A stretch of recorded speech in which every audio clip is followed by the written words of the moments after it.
So see, I actually got into the coffee roasting business purely by accident, as in it was not planned. Okay. I started out as a home roaster. I was like, okay, I sort of wanted to see how hard it is to roast coffee or how easy it is. I was like, okay, it it shouldn't be that hard. I mean, it's just a seed that has to sort of go through heat. And so I started in a pan. I didn't like it. Then I kind of hit upon the idea of why don't I try roasting coffee in an oven toaster grill? Like, what can possibly go wrong? Um, at this stage, I must mention that I was incredibly lucky to have an oven that had a slightly more forgiving thermostat. Okay. So which meant that it actually got hotter than it was supposed to. Right. And Okay. and the first batch I roasted was not too bad. It was drinkable. I'm like, yeah, see, easy. then then problems started. But I have one thing But to ask you. yeah, Sorry, I'm no, no, interrupting you in please, between, please but interject. I mean, what was the problem with roasting in a pan, and why did you switch to a toaster? What was the thought? A pan was so now I know that I was baking coffees like no one's business in a pan. So to all of the so baking in the coffee world is I mean if you um it's a flaw. It means the coffee tastes hollow, it tastes empty, and it tastes Right. very Okay. dry. Right. Like there's nothing to it. Like you drink coffee and then it tastes like biscuit crumb, if you will. Okay. I've heard So people calling it straw-like as well. it Very wasn't hollow. straw like for me, but then it was more like sweet and dry. Got it. Yeah. Okay. Sweet and dry. Yeah. That's still interesting, right? The sweetness was because the green coffee was extremely good. Okay. Okay. So you were wasting coffee. Yeah. I mean, this business has been being wasting. It's like I used to waste this much coffee. Now it's come down a little.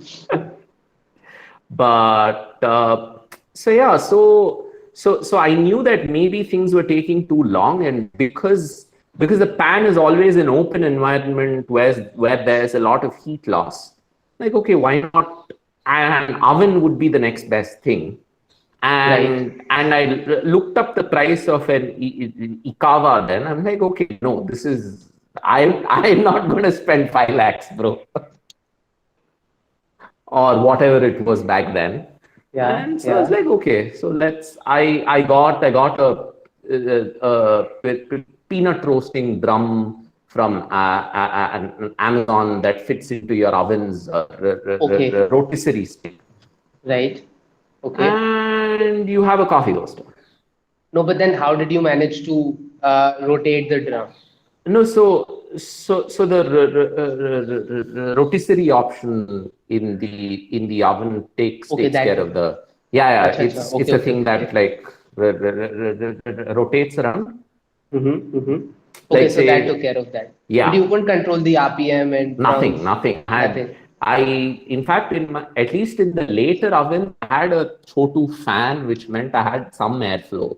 But then in Right? my first oven toaster grill, nothing. There wasn't even a fan. So, okay, no, wait. This is interesting. So there have been two separate ovens that you've used to roast coffee. Yeah, man. The first one was a they haven't paid me to say this. I'm just like just for information. Was a prestige brand oven, Okay. and then later on I moved to once I knew that this could be a viable business option, and I still didn't have enough cash to buy an actual roaster, if you will. I moved up to Yeah. a chroma oven toaster grill with a fan as well. Okay. So that's a nice cue for everybody, right? I mean, you can get started with a chroma roasted oven. But before you get start, you can start. You can start. But see, because chroma is like sort of at least all of those ovens actually the thermostats end up being way too aggressive. Okay. So the damn thing wouldn't get hot enough. Then finally, I had to contact our electrician, and then he removed the thermostat for me, Wow. instantly voiding my warranty, of course. So if you want to roast Right. coffee at home, void your warranty and create a At fire the hazard. risk, exactly, at the risk of burning your own house Yeah, down. yeah, yeah, yeah. Touch wood, nothing has been burnt yet, but yeah. That's very interesting, man. Right? So So, and see, I've the heard. main thing about why I said I don't want to. So even after I knew that, even after getting some traction that hey, his coffees are good, I still took the plunge to buying an actual roaster pretty late because Okay. I wanted to highlight the fact that equipment is important, but compared to your actual raw material and compared to your understanding of heat, it is incidental. Makes sense. Yeah. It comes later, right? Yeah, Investing into exactly. equipment. Yeah. Exactly. Like you don't need to start things off with like top of the line equipment. First, understand uh, the product, if you will. That makes a lot more sense, right? It's better to first see if it's even for you or not, Yeah, right? Rather exactly, than exactly, yeah. exactly. Because had the thing not worked out, Hmm. then because I was using an oven, I had the option of okay, I tried, it was fun for a while, and now tata bye. Exactly. That makes a lot more sense. And then you have more feedback to work with as well, right? Now Yeah, when you finally go to buy a roaster, you have so much more feedback. That yeah, makes a lot more sense. and I know, and I can. So see, this is something that even I come to sort of realize a lot, like this. I don't know. Fate sort of keeps reminding me of this, but heat is heat. Seriously. Like whether it's a pan, I'm sure. uh, In fact, I need to try this out again, see if I can not get a pan roast to taste baked. I think I can now, because it's all about how you apply and control heat. That's all. But with pan isn't the fact of coffee being even. It'll be much Sorry. harder, but then you can control. You see to get evenness, you need to agitate. Right. Okay. Okay. So if you're constantly Yeah, so it's not agitating, it's then not going to be like my bullet, which is what I roast on now. mhm. But I'm sure I can get good, like better than decent cups out of it. Makes sense. That makes sense.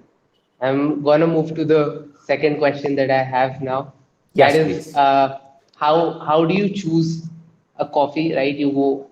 One thing I know for sure is that you visit a lot of estates, all the estates, in fact, that you work with. You pay them a lot of visits. So, what is it that you look in a coffee?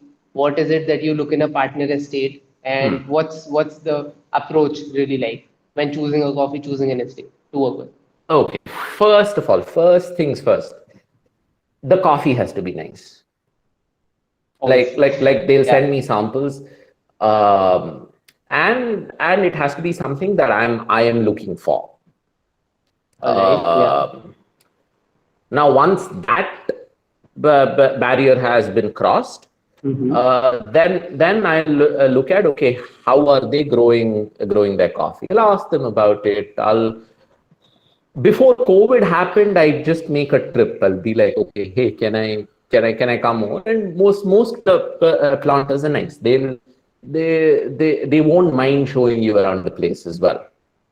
And me being a complete plant nut, I keep a lookout for how much first of all,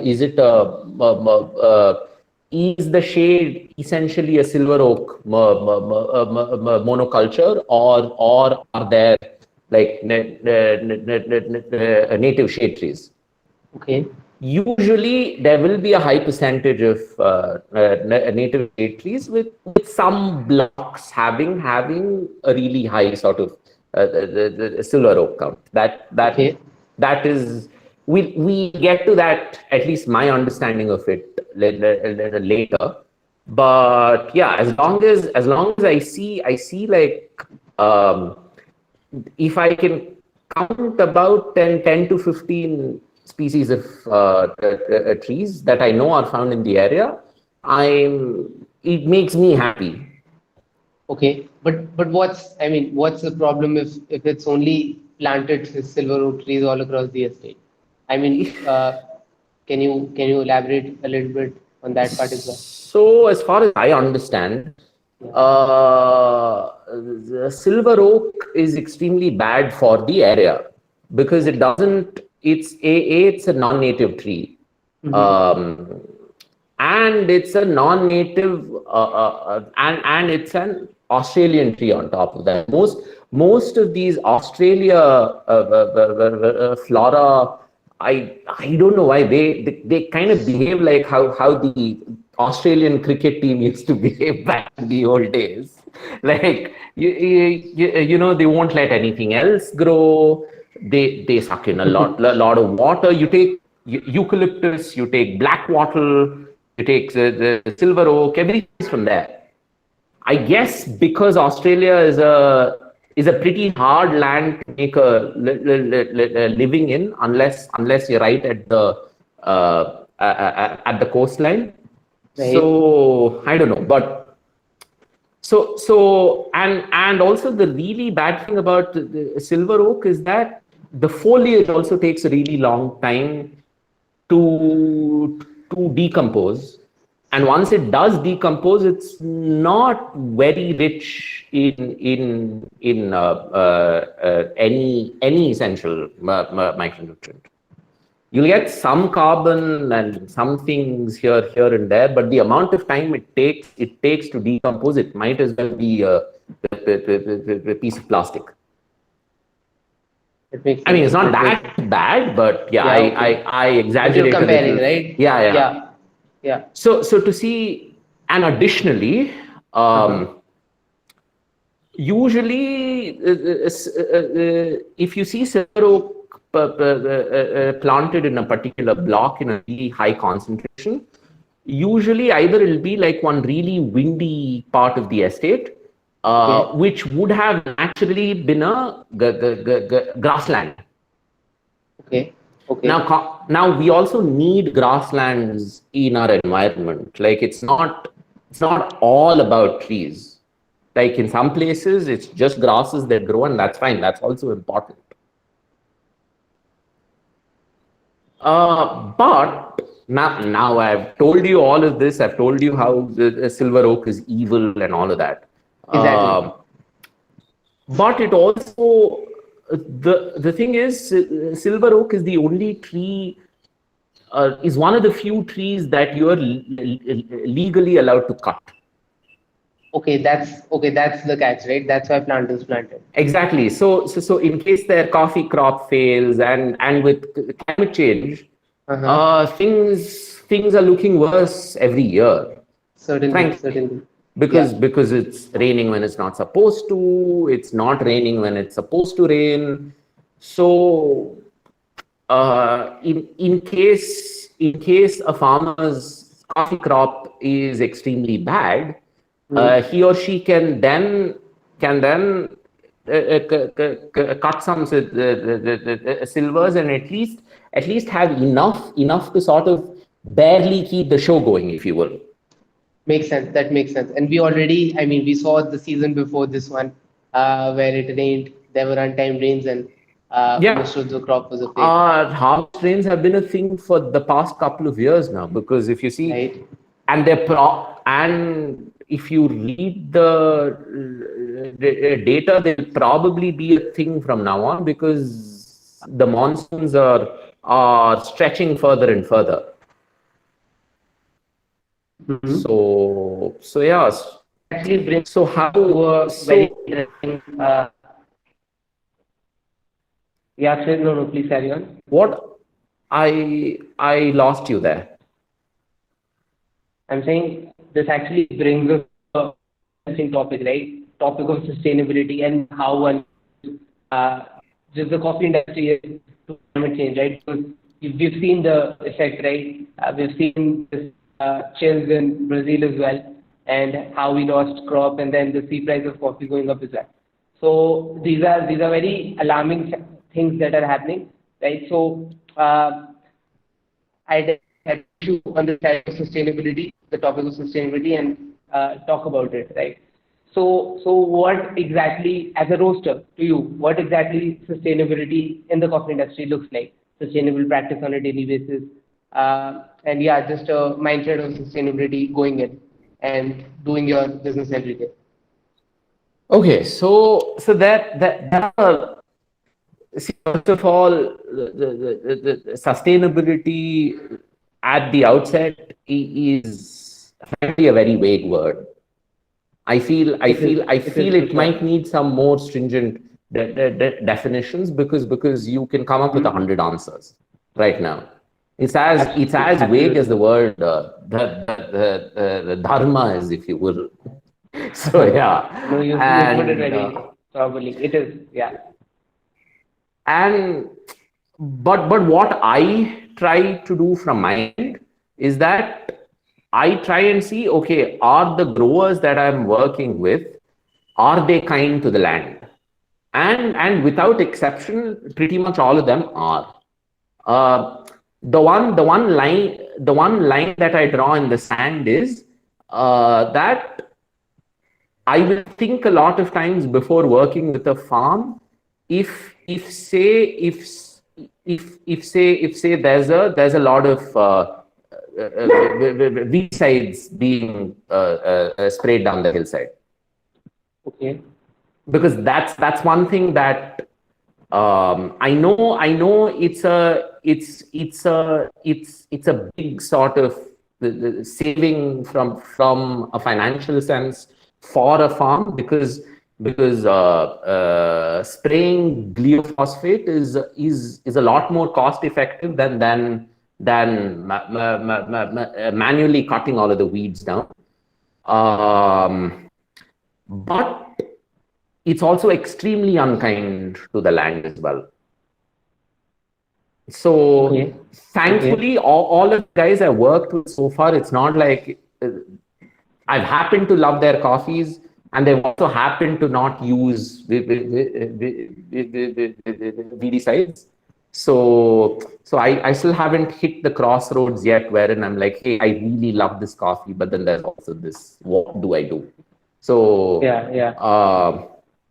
so thank God for that. But yeah, No, but but that, I mean, chances of that happening are not slim at all, right? I mean, you might come across a producer I that don't is know, good. man, because see, a lot of farmers are also, because they see economic incentive right now in being more eco-friendly, or at least Okay. appearing Yeah. eco-friendly. Yeah. Yeah. So Appearance as well. so Yeah. so if this is something that they can afford to, they'll do it. And a lot of them want to not spray. No one is going to like spraying glyphosate down the hillside.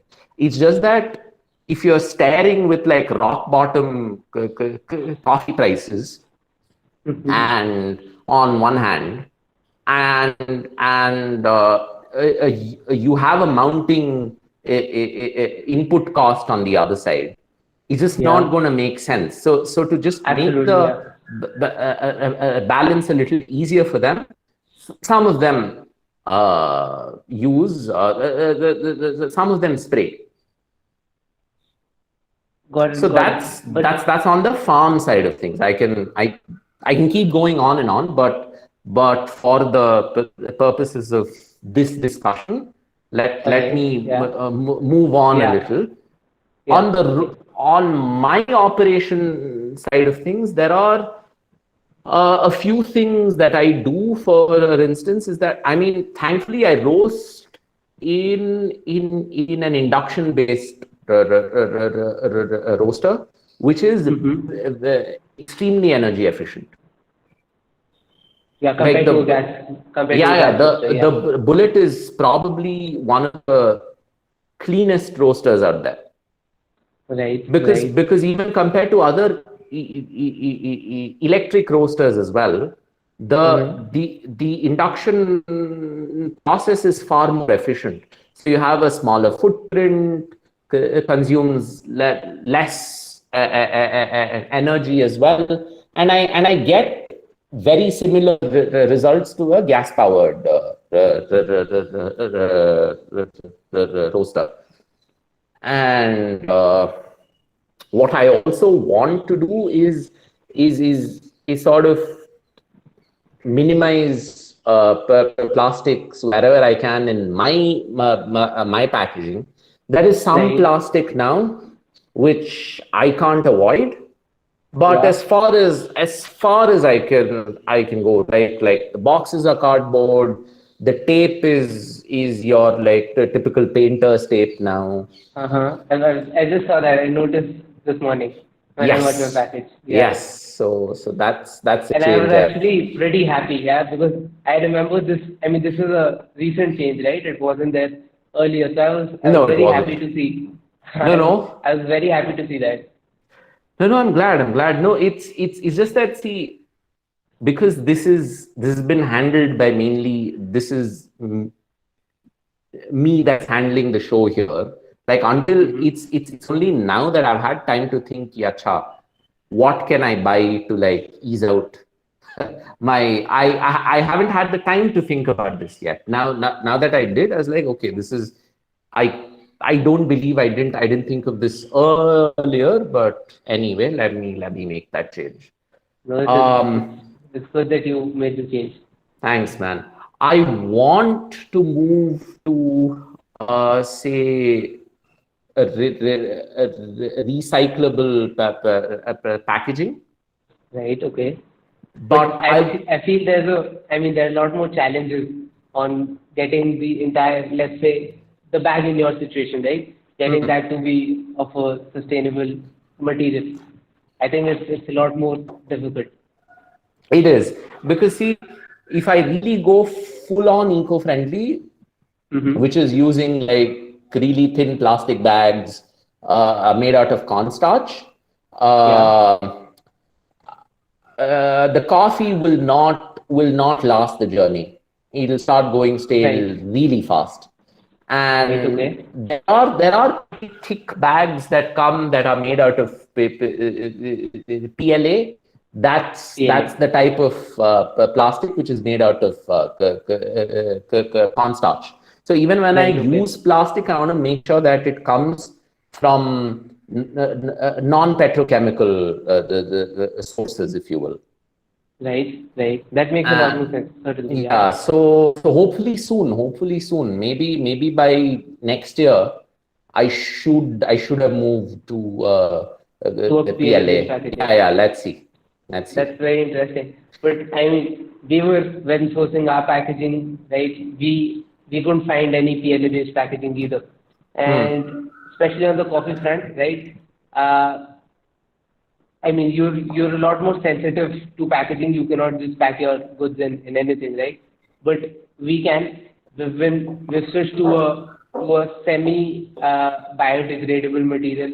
You get those paper lined and then alternate plastic lined bags. But then that's the extent to which we can control things, right? We're still not sure. We can only take it at the face value of what's been told to us.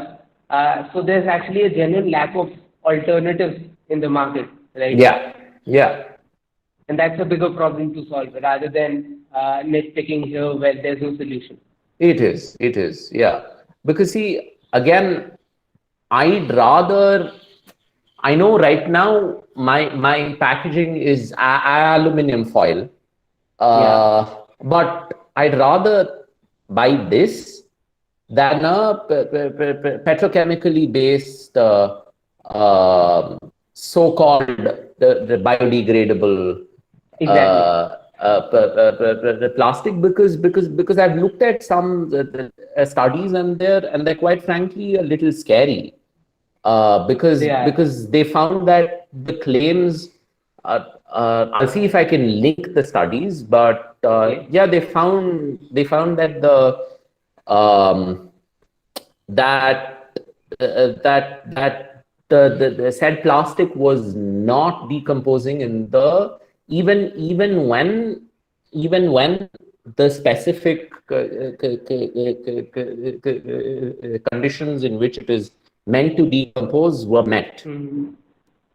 Okay, Like, that's interesting. Yeah. you Yeah. could still find traces of the plastic as well.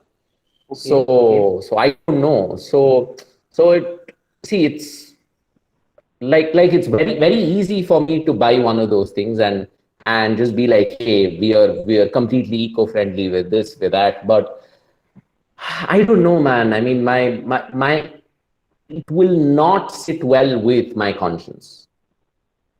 That's right. That's right. No, there are trade-offs to be made, but then that's what seems right to you. Then that's all right. I mean, the problem really is that there aren't alternatives, right? Rather than having to choose between three things which are on the spectrum of being non-sustainable, but then that's all we can do for now with it. Exactly. I choose to pick the battles I can win, if you will. So Right. whatever I can do to be a little more sustainable than I have been in the past, I will do. That makes sense. That makes sense. There's one more question that I want to ask you. That is, Yes. there's no valves in your bags, right? And you told me the reason why you don't put valves Okay. in the bags.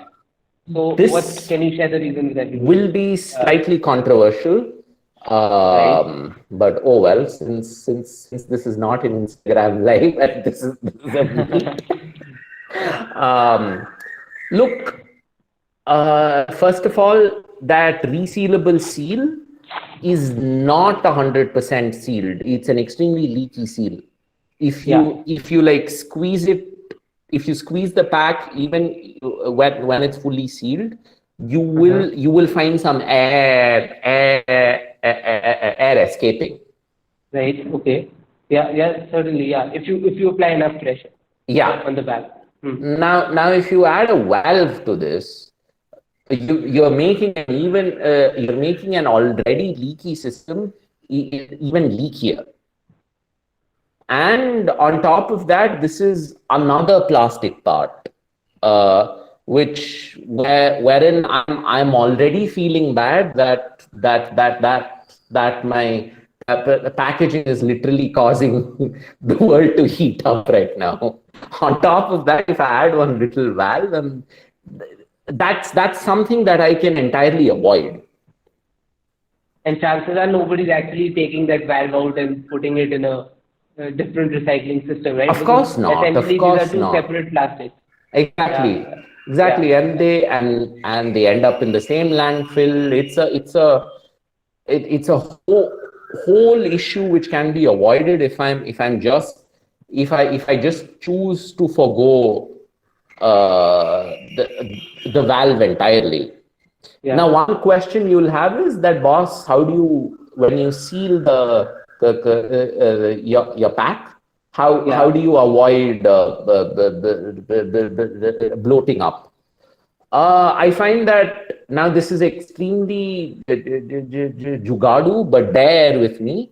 Um, so I seal the valve about I mean I seal my bag about 90% of the way through, Okay. and I find that 10% gap that I've left is Yeah. enough for the coffee to degas, Okay. and also not, but it's not so much that things start to go stale or something. So at the end of the day, you have a bag that doesn't puff. Yeah. Yeah. Like it's okay. I'm sure your bag arrived just No, fine. it didn't. Yeah, it arrived pretty fine. Yeah, it didn't puff. and And Given it's yeah, been roasted, I mean, given this is the third day of the coffee, right? Had yeah, the bag yeah. been properly sealed, it would have definitely bloated, but Yes, it didn't. Yeah. yes. So this is the reason. And This also makes sense. just, Yeah. yeah. And then once you open my seal, Yeah. um, you've you've then got a less leaky system, so your coffee will stay fresher in the bag for a lot longer. This was my pet peeve as a coffee client, frankly. And I fought with everyone. I'm not going to name names because yeah, but I've asked them, okay, the coffee is in the bag. Why is it going stale? Why is it going stale? I can taste it. Yeah. Um, Okay. and then I was just like, screw it. I'll shift to a Tupperware box. And I found that my issues of the coffee going stale disappeared. By the logic of it, it does make sense, right? I mean, of course, you don't have data, and there's no way Yeah, you this can is this actually, is this is exactly. a sample size of one, and it is completely biased, totally No, but unscientific, if you will. by the pure logic of it, it makes sense to me, right? Just taking this one-sided argument from you, it does make sense to me, right? But again, we can't back this up for sure. That's Yeah, that's the thing. yeah. And see, it's not. No one so far complained that hey, the coffee arrived stale, Yeah. or no one's complained that hey, the coffee tastes flat. So it's okay. So if it's working, then it works. Yeah, What? yeah. Nothing more to add to this. Yeah, exactly, exactly. Fair enough, So yeah, Akshay. because again, and also my golden rule is the simplest steps, or steps which require the least amount of effort, uh, will have the maximum amount of adherence, if you will. You'll be able to follow them a lot easier. And this is one simple step, like over what, 1,000 to 2,000 bags. Yeah. That's a lot of plastic that I've essentially saved. Yeah. From going into a landfill, Yeah, like from a single it cycle. all adds up. Yeah. It does add up for sure. The next question I have for you is I mean, Akshay, actually, before I get into the question, I just sort of want to give this background. Akshay has been using our filters for about 3.5 months, right? Something around the same time, Yeah, if not more. I've been. Yeah. Probably 4 months, right? Yeah. And Akshay is already halfway through his second set of filters as well. So he has a lot of experience of using a cross filter, and he's a roaster as well, right? So I mean, we've already cut down the feedback loop a lot shorter than it should be. So Akshay, what is the raw experience for you been using a cross filter versus paper in your own R&D, in your daily brews, in any other area where a cross filter comes in to use? What's the experience been like? So I'll tell you what, I bought cloth filters from you simply because I feel very guilty. Now I drink a lot of coffee. And sometimes if I'm anxious about a particular batch, I'll end up brewing like 3 4 cups that day itself, just to see, because cupping is one thing, but then if you want to have the end user experience, You've got a brew. you need to brew a cup. so Exactly. Yeah. so so so I was wasting a lot of paper. Right. So the only reason I bought from you was that okay, this is going to cut down on my paper usage. I did not expect it to taste that nice. I mean, as nice as the coffee eventually ended up tasting. I will be honest, because it didn't. Yeah. Um, I know everyone keeps talking, because the opinion. If you scour the internet as well, there's like 60,000 opinions, and there's no general consensus, if you will. Yeah, absolutely. I second you on that. There But are. what I found is that what I found interesting is that now, Mm, I guess partly this is because of the fact that the cloth does not filter out as much of the oils as the paper does. right. I found that uh, uh,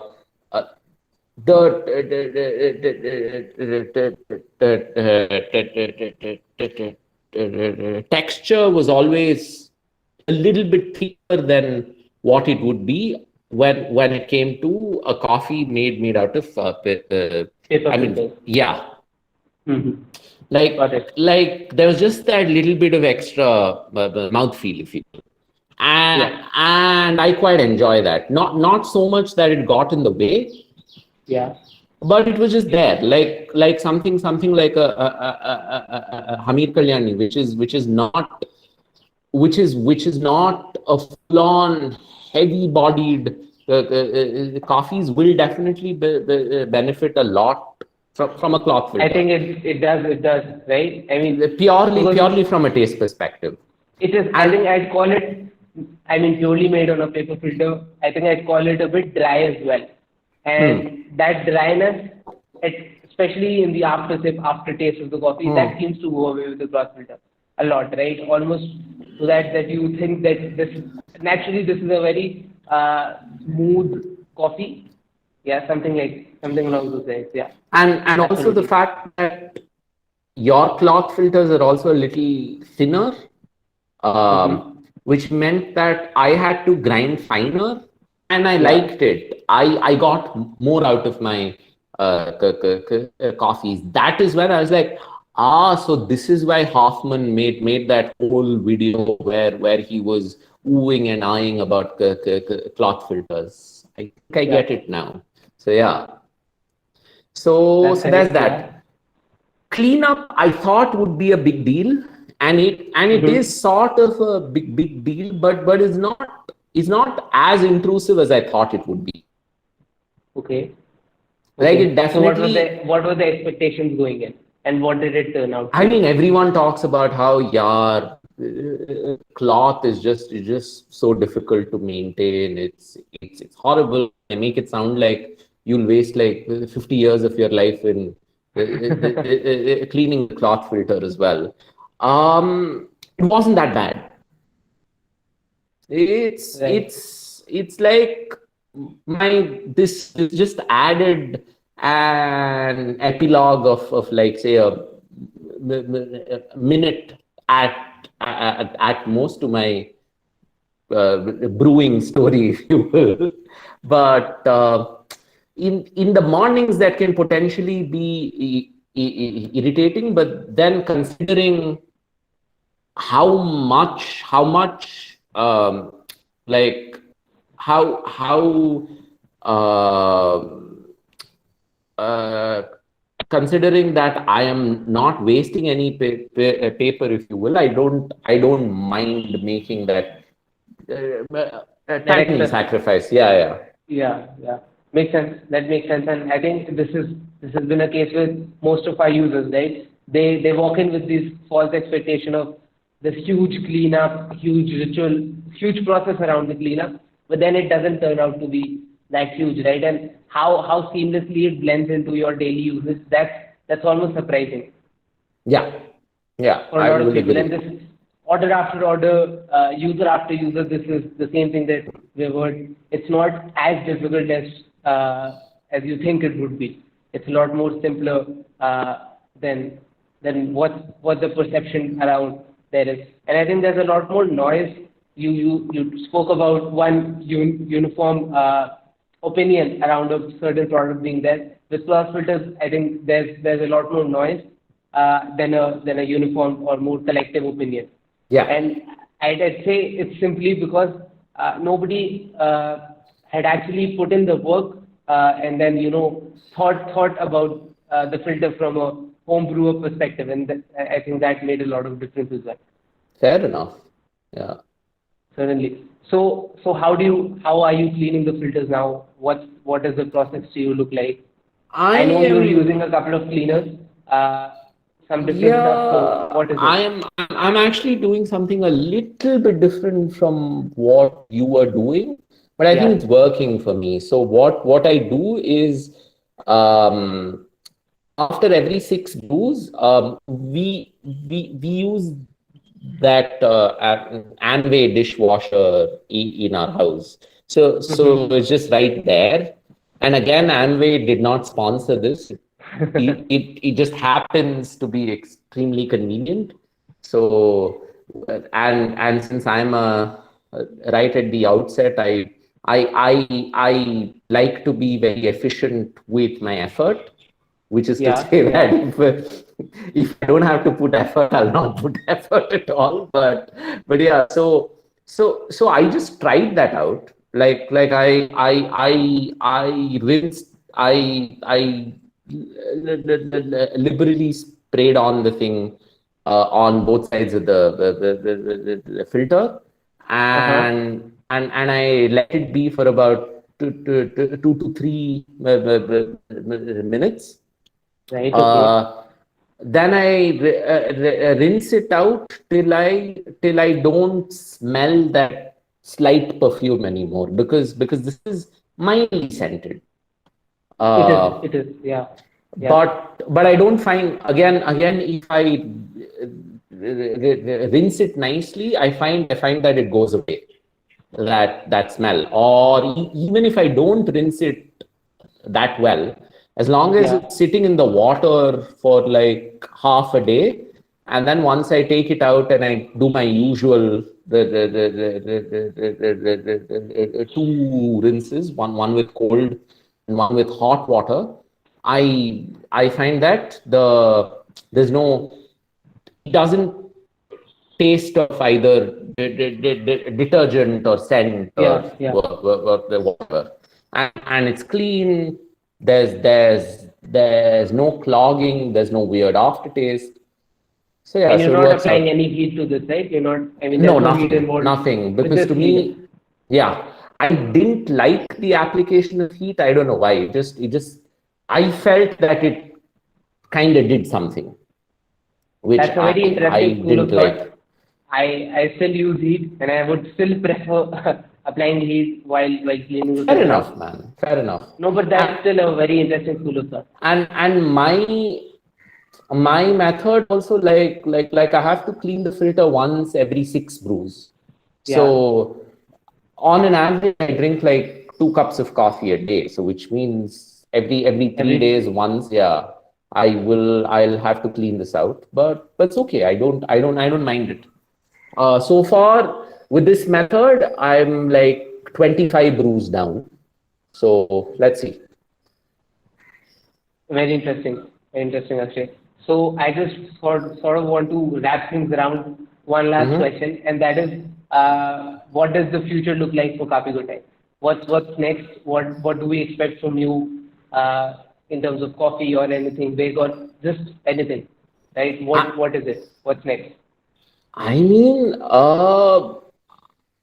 I really hope to, let's see, maybe I can get on to a bigger machine soon, because Okay. thankfully I have, like, Mind Equal Clone and Curveball have been getting a lot of love. So much so that my current roaster is like on the edge in trying to handle all of the volumes. So definitely a bigger machine is on the cards. Right. Okay. um, and I just want to figure out how much can I scale up without sacrificing on the product focused approach, if you will. Yeah. So Yeah. so I so I understand. Yeah. I want to get that balance right as well, and Mhm. hopefully, if not next year, next to next year at least, I want to work with, say, smaller growers, like growers who don't have access to this whole specialty market, if you will, because that's one big issue. Like wherever you go, whichever roaster you buy, it's the same 15 estates. And See, there's nothing wrong. These guys have like really figured out how to do good coffee, which is hard. Yeah, yeah, yeah. But I feel that India has got a lot of estates, a lot of small farms growing coffee, and for Mm-hmm. them to sort of make for for this to make economic sense for them, they'll have to get into specialty. And Yeah, if that's I so if I can be the facilitator, nothing like it. That, and also sourcing from more offbeat places, if you will, because if you think about it, the Western Ghats are at their highest and the most dramatic in the Kerala or the Tamil Nadu side. Like that's right. where you have ridiculous altitudes, and granted, a lot of those places grow tea, but there are small farms growing coffees. There are a couple of estates. So yeah, so maybe look for more. Perhaps there will be more coffees from the Tamil Nadu that Kapi Kottai will be the roasting, if you will. But then I have a follow-up question to this. Uh So huh. working with smaller farms, what's the trade-off on having specialized equipment and machinery like, right? What is it? I mean, what is the trade-off really working with a See, smaller farm? Because they won't have the infra as a, first let's say, of as a all, Ratnagiri estate would. of course, the biggest thing that I will have to figure out is that, okay, how do I get what I want from a crop, from what I look for in a cup, and Yeah. also not sound like a complete, for the lack of a better word, complete asshole, saying that, hey, you do this, hey, you do that, because I don't want to be one of those guys Yeah, as yeah. well. To the producer. Yeah. And as far as I've observed, as long as picking is accounted for, like as long as they're picking okay, there's not too many greens and all of that, Mm-hmm. you can do some pretty good coffees. It might not be fabulous, Yeah. but it'll be a good coffee. Okay. Okay. And Okay. I So feel so that it's for a like going. start, so for a start, if say they can give me good coffee one year, I'm okay with that, and I can use that to say that, hey, this was good, but maybe I have this idea. If you'll allow Uh-huh. me to maybe be a little hands on, maybe we can increase, um, we can increase the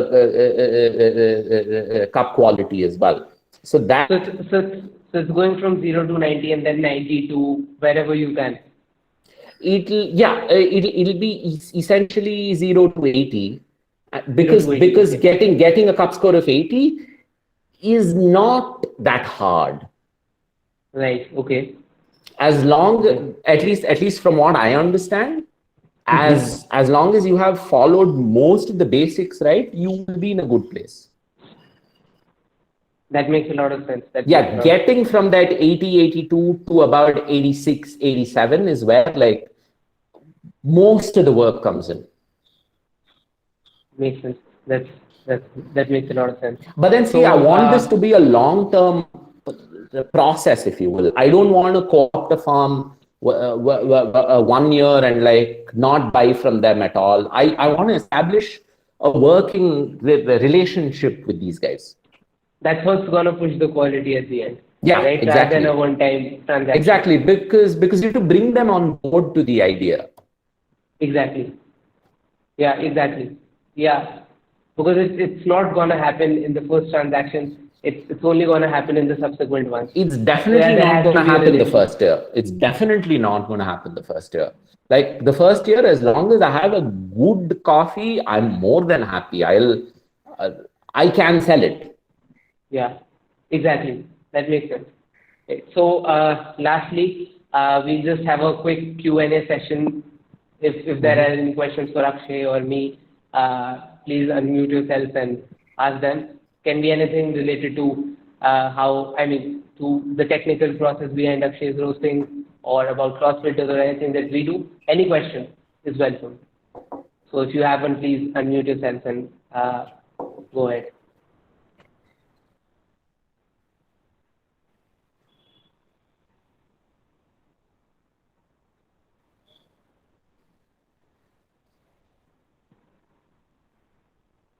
So, okay, all right.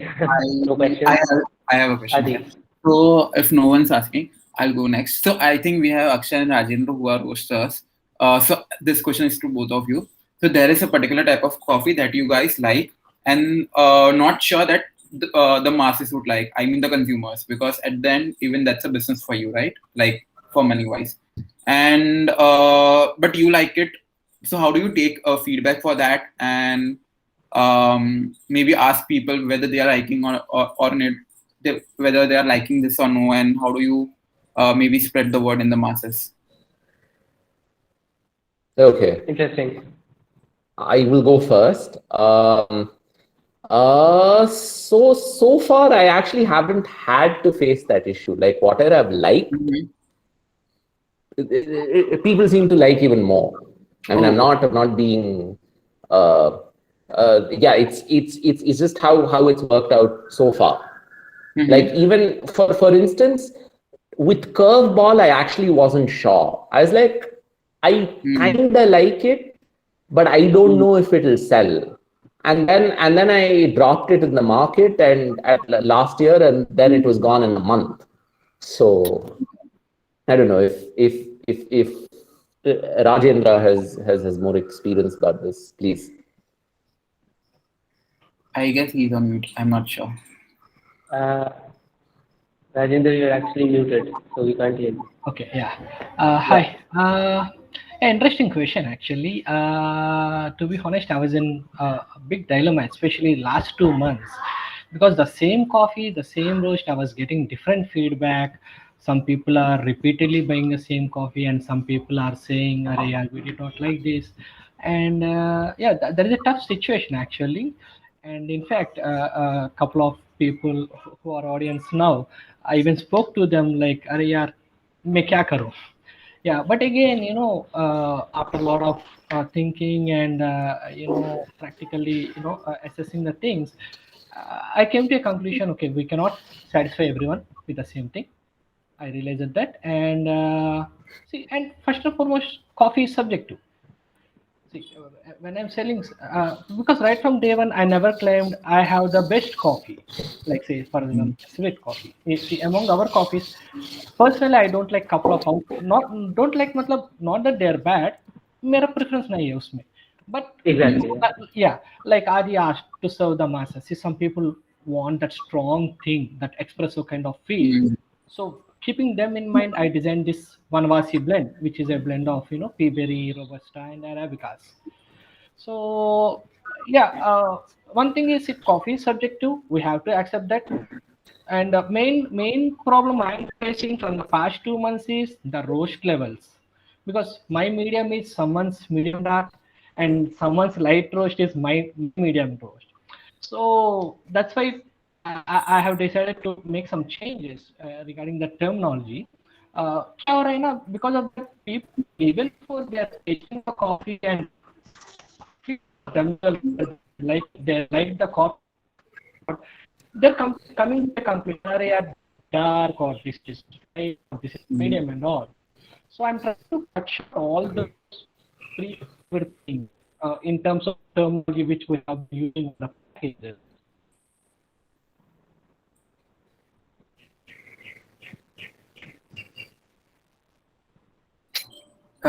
Yeah, I think I that's interesting that you are doing. But Yeah, I I the same thing. So one of my friends, he took some beans, just a simple story, and he went to it. It was a dark roasted beans, and then he goes to Starbucks and says, "ये तो तेरा light है, क्योंकि Starbucks में it's much more darker than that." Okay, so I think that's the thing. But yeah, I agree with that one. And see, I generally, so a lot of people, I think Rajendra mentions a good point, because I have a coffee that I call dark, dark, dark. and a lot of people are like, यार ये तो dark है ही नहीं, क्यों क्यों क्यों क्यों झूठ बोल रहा है तू? But see, the thing is, I don't like taking coffees beyond a point, and to me, like this business has worked because I am essentially selling what I like, what I believe in. So what I would call a dark, I mean what I would call a dark roast for me is something that can work with milk. Yeah. Okay. Okay. But So basically, it's pushing the acidity down enough. yeah, that it can exactly, work with exactly. milk. But then not, sort of roasting it so much that you take that you caramelize all of the sugars to an obscene level and such that it doesn't taste of anything. Because see, the coffee, I've taken a lot of pains in the sourcing the coffee from really good places, and those guys have taken even more pains in growing the damn coffee. So then it doesn't make sense if I go and burn the coffee and it all tastes the same. Like I Exactly. still want a dark roast to taste the distinctive, if you will. That's an interesting approach, right? You want the origin characteristics to still be there, I want to even in retain a dark roast. something. Yeah, because I don't want it, as in I don't want it to be such that I dark needn't mean burnt. Right. If I Right. were to be extremely politically incorrect here, but yeah. Absolutely. No, that makes sense. That makes sense. Right. So, I mean, is there another question that we have? Otherwise, we just wrap this session up. This has been super fun. So if no one's asking, I have one more on the sustainability part that you Yeah, guys were talking. please. Please go ahead. So talking about the carbon footprints that coffee has, like most of us talk about while processing, while roasting and everything, okay? But then there's one big thing about the logistics and supply chain. Because, for example, coffee is grown in India, it goes to Australia for roasting, and then someone in Europe consumes it, okay? So according to like you guys, what do you guys think should be the right way? For example, in Maharashtra, there are a lot of sugar factories near the farms. Okay, basically, there's a huge sugar farm. Sugar farm, and then sugar factories are nearby that only. So the distance is less, and then from there, it's been exported to the whole world. So is it the right way that should be with coffee as well? Because I think India is also one of, I think, sixth largest nation growing coffee, and it exports, if the numbers are right, 80% of the coffees to foreign countries. Yeah, and I think there is potential for increasing local consumption as well. Like the instant you increase the local consumption more, your carbon cost will automatically go down. Absolutely, yes, yeah. And But also then from that a, has to, but that's a cultural thing as well, right? I mean, India is primarily a tea I drinking think it'll nation, so happen, man. I think it'll happen. The way What if it specialty does? is growing, Yeah. you just have to be smart about it. And see for a lot of planters as well, exporting is a hassle. It's always a hassle. So if they Right, can yeah. if they can sell a lot of their produce locally, they're more than happy. Yeah, it always comes But as a second option. but I feel for the for Indian farmers to sell more into the local market, I feel specialty consumption has to increase because Okay. because again, because that fetches them a better price. Okay, so that's an incentive to even Yeah, push. exactly. Yeah. And by specialty, I don't mean like extremely fruity, wo, and all of that. But just as long as you know where your coffee is coming from, as long as it's a good coffee that scored 80, which will work really well with milk, which will taste really good. that's also partly why I want to make specialty a little more accessible as well. I think I have something to add to this. So, not me actually. This is Billy Barison Bike's point, right? He had a very interesting take on this because he happened to go in a coffee farm and then work there. So he says specialty is not just based on cup score; it's how you process the coffee. Again, Yeah. right? So let's say, I mean, you put in all these specialty efforts. Your post harvest processing is pretty great, but it turns out at 78, right? The cup, and turns out at 78, 79. That's still I mean, that's still specialty. It's not specialty, but it still is sort of. It'll still work really well in a cup, and I'm sure it'll find a place in like a good espresso blend or as an espresso roast, if you will, Absolutely, or, yeah. or something for the filter coffee. Like Right. one thing specialty coffee needs to embrace here is that people like their coffee with milk. That's Yeah, not the going to go majority does away. at least. Yeah, that's not going to go away. Yeah, so one huge development can be crafting coffee, especially for milk. Yeah, or again, like, let's see, also doesn't mean that you have to burn coffees just to make it work with milk.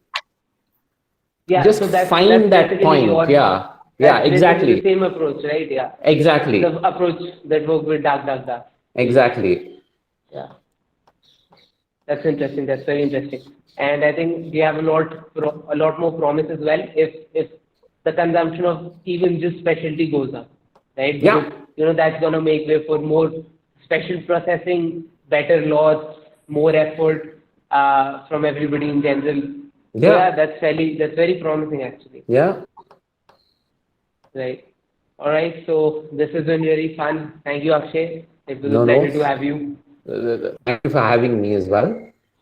Thank you for being there. We'll just wrap this up. Thank Yeah. you. Thank you everybody for coming. Thank you. Bye bye. Bye bye.